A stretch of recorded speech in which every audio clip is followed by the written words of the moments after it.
Hi, I'm Christopher Showerman. In the next 60 seconds, let's train for gain in your posterior chain with Hammock hyperextensions on the path of least resistance. Drop the handle of your leash over the horizontal bar of a sturdy fence, then put the clip through the handle and pull it tight. Do the same to your second leash, then clip the clips together, forming your hammock.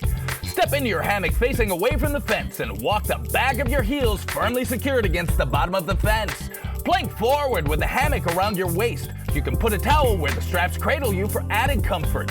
Bending only at your hips, reach down, stretching out your back glutes and hamstrings. Take a moment to hang at the bottom of this motion, allowing your low spine to decompress.